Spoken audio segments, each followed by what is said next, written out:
Another episode where we talk about startups, funding, scaling, exits, all that. All right, so this week I've been talking about brands, branding, brand strategies.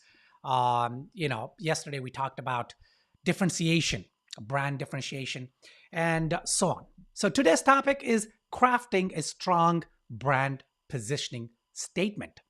Now, a brand positioning statement is a fundamental kind of tool as a part of building your brand strategy, right? A positioning statement, yeah, it could be an internal statement. It's not necessarily a marketing statement, right? You could, of course, use your brand positioning statement as an external kind of a thing, and you can use it in your marketing. You could put it up on your website, but typically it would be an internal thing. Why? Because it is about positioning your brand for effectiveness. All right, so let's jump into that and let's first understand what brand positioning is all about. Brand positioning is when you're thinking about your audience, you're positioning yourself in their minds. So, brand positioning is about brand awareness. So, people know your brand recall, which is they understand your brand, they remember your brand, and then finally, top of mind. That means when they have a few different options, they choose you over others. And that's because you position yourself in their mind, right? So imagine that there is a ladder in your audience's mind, and each rung of the ladder is a competitor, right? Sometimes direct competitors, sometimes indirect competitors. Positioning is where are you positioned on that ladder, and you should always be striving to get up to the top of the ladder, right? Top of mind. So that is what brand positioning is. Now, creating a unique position in your target customer's mind is the fundamental practice of strategy, the brand strategy. Impact of active brand positioning.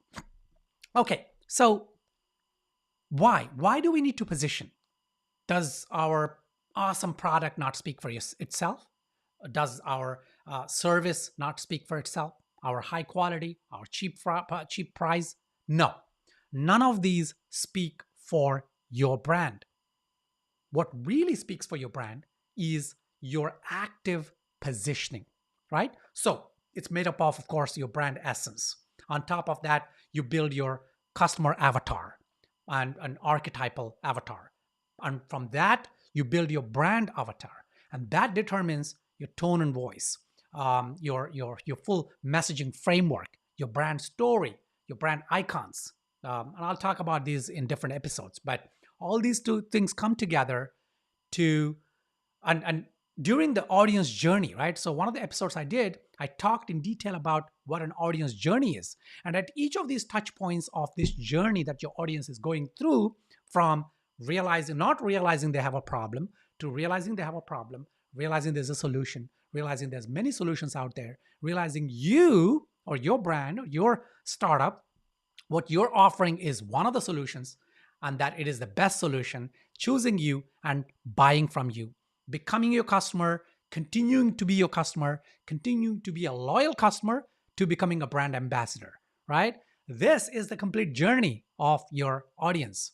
And within this, you see there's many, many steps. And at each step, how do you position yourself? That is important. Okay? Right. Let's look at brand positioning strategy. It's a long-term plan to achieve brand positioning goals.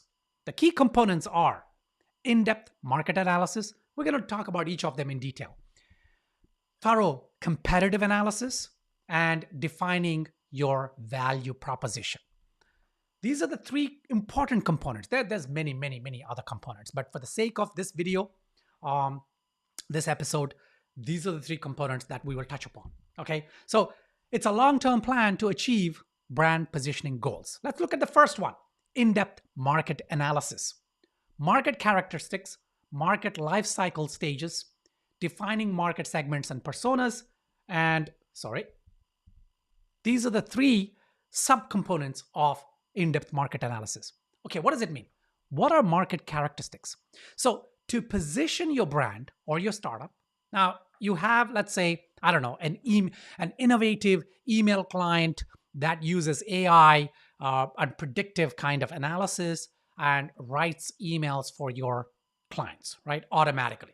All they have to do is they get an email, someone emails them, they look at it, and it then suggests. Now, this is what Microsoft is doing with the 365 Copilot, right? So it shows you a few different um, options of answers.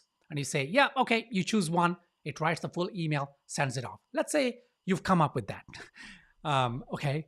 And what are the market characteristics? The market characteristics are that there's already a lot of email clients out there.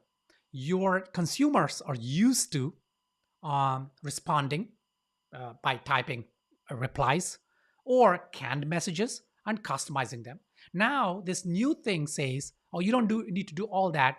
I am going to come up based on all the different kind of the threads that you had with this particular client and other threads you had with others. So it knows your style. It knows particularly, maybe you start off your messages usually based on the other person's thing by asking about them or apologizing or aggressive behavior, whatever it is, and then crafting, right?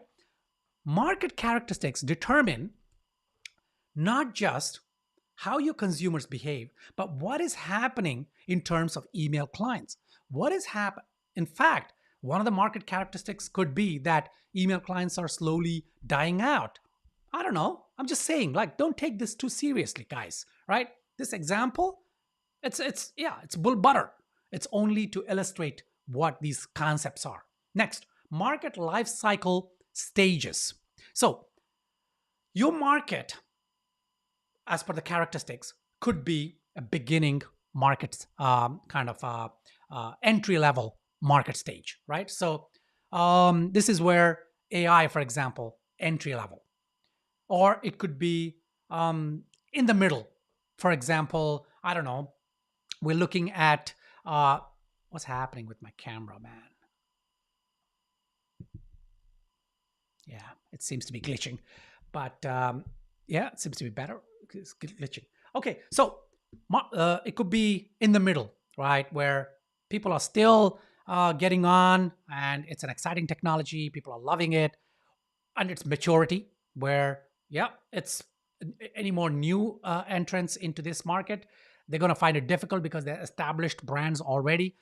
It's a mature market, or it could be a declining market where I think that technology is out of the gate, right? So, for example, blog posts used to be, RSS readers and things like that. They had their heyday, and then they died out, just like that. Phones, and you know what I'm talking about, right? It could be a declining. So, figuring out where your market life cycle stage is very important. This determines how you position yourself. And then, of course, defining market segments and personas. So you've created a market persona, and I told you, if you watched my brand persona episode, I talked about how you cannot have a single homogeneous kind of audience, right? Target audience, target market. It'll be like a bullseye. You have a core circle essence, and then you have another secondary tier of audience. These are segments, tiers. And for each of these, you have to create a persona. And for each of those, you create a response of brand persona or all that. That is very important. So this is all in-depth market analysis. Then you have thorough competitive analysis. And what's happening with my camera? Yeah, okay, seems to be okay. Thorough competitive analysis. This is researching the competition, right? Direct, indirect, and future competitors. Okay. A lot of people, when they think about the competition, they only look at direct competitors. Competitors that are offering the exact or slightly similar solution to a particular problem in a particular market segment to its particular target audience. That's fantastic. Yes, that is required.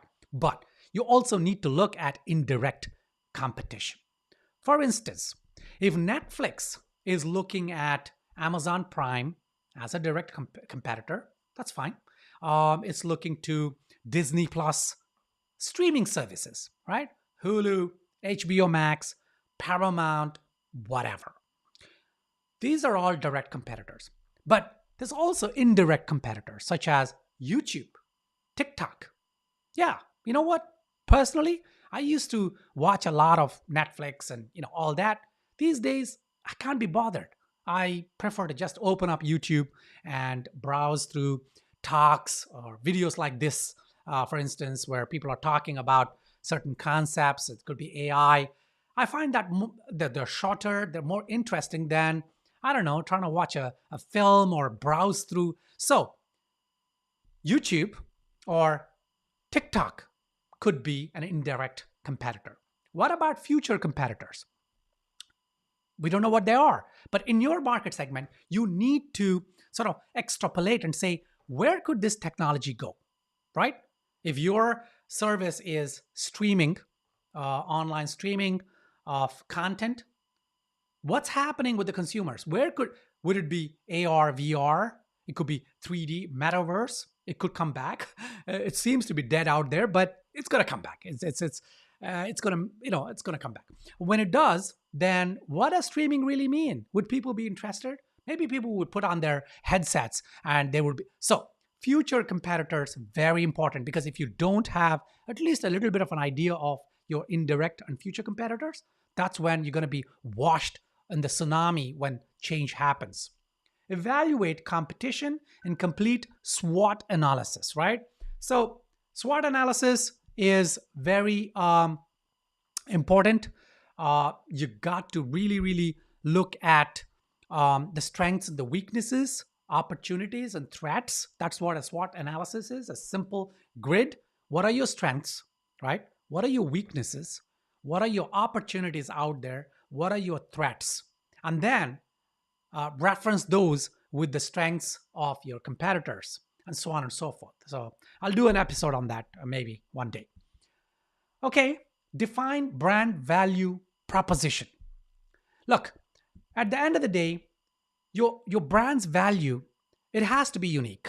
If it isn't, go back to the drawing board, right? Because look, everything that you're doing with your business is an exchange of value, right?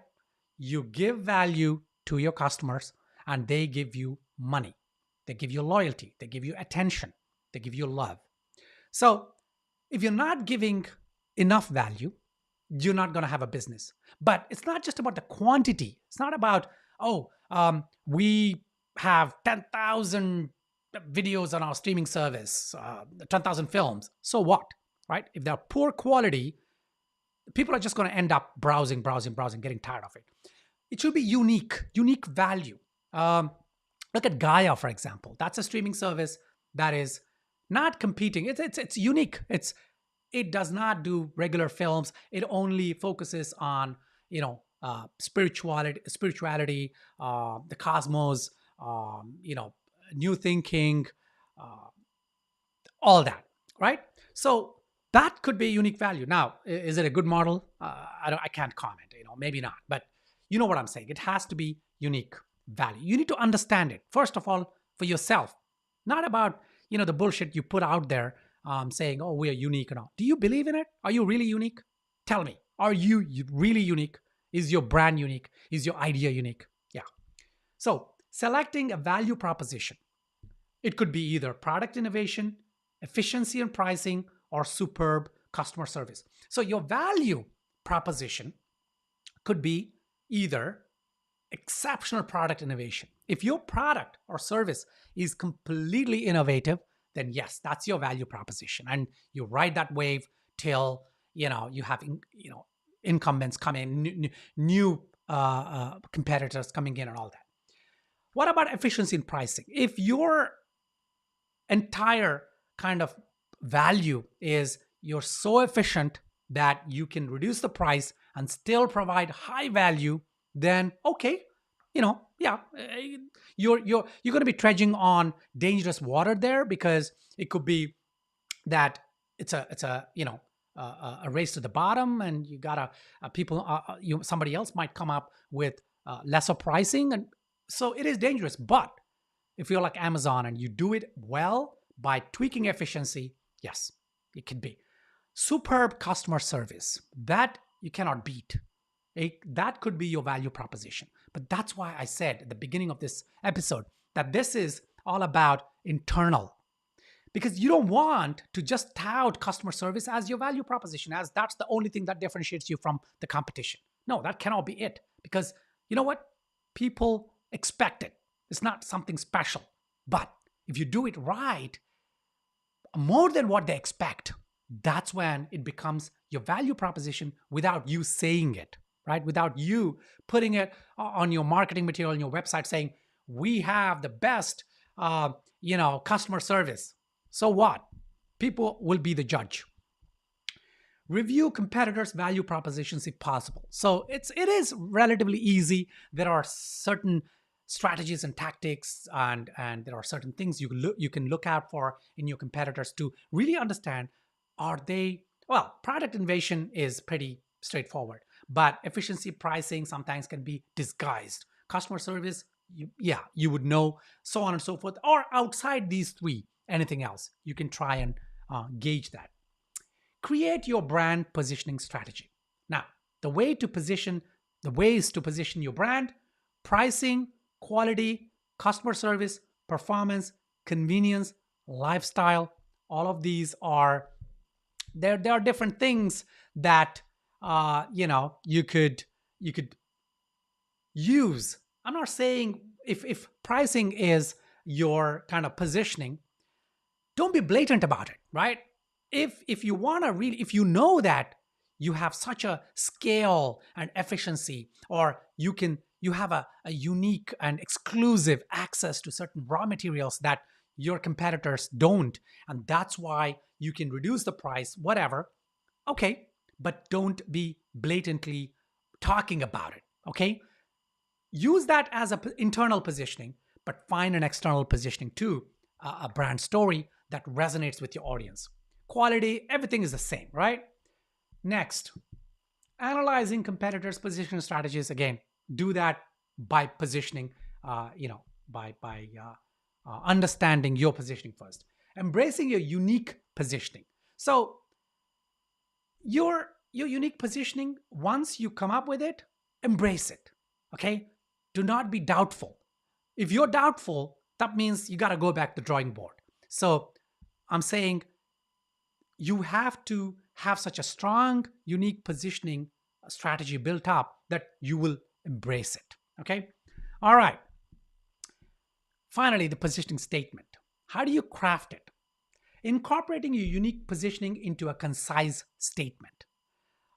This means that you need to work, if you are good at it, that's fine, but you need to work with professional, either a marketing professional or a brand strategist, to really, really articulate this statement. And because sometimes I read positioning statements that use so many buzzwords and jargon. We are the preeminent, purveyor of, you know what I'm saying. Aligning with your target audience needs and desires. That should be your positioning statement. And you need to make sure, does it align with your target audience needs and desires, right?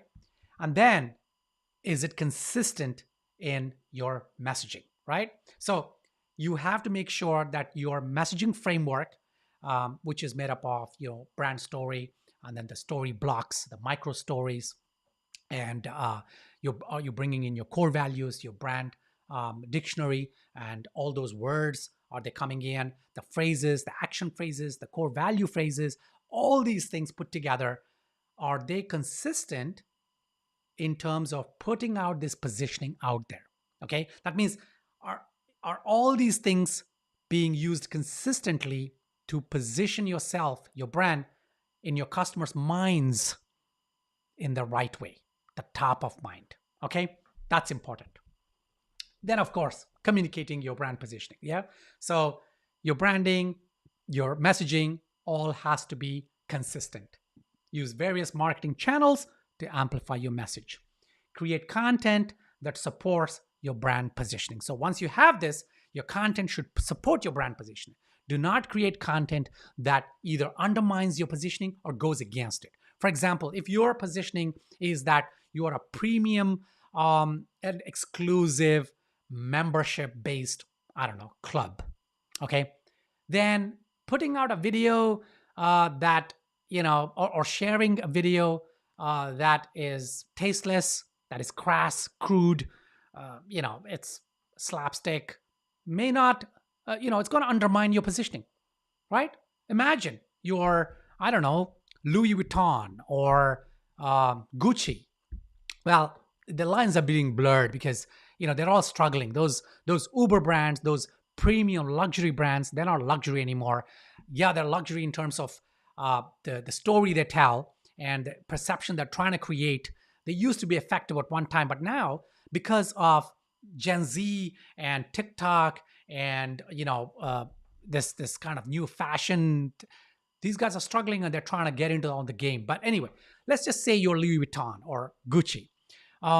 Imagine there's a video of someone, I don't know, falling down a stairs or whatever, and then your official channel actually reposted it or something. You see what I'm trying to say? Maybe a bad example, but I hope you get the idea. Okay, measuring success and adjusting. Yes, if you've been following my episodes, you're waiting for this the slide, right, where I talk about establishing KPIs, monitoring them, and then pivoting and adjusting. Yeah, so same here. Track key performance indicators, KPIs, to gauge the effectiveness of your positioning strategy. Because if you don't, how do you know it's working? How do you know if it's the right one, right? And how will you be able to adapt, pivot? If you don't, then you're going to be dust. Yeah. Monitor changes in the market and competitor activities. Keep an eye on that.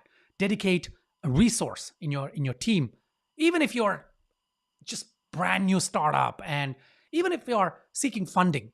Okay, because this tells you, do I need to change something about our competitor outlook or forecasts or threats or opportunities on the pitch deck? Yeah, important, right? It could be the difference between you getting the funding or not.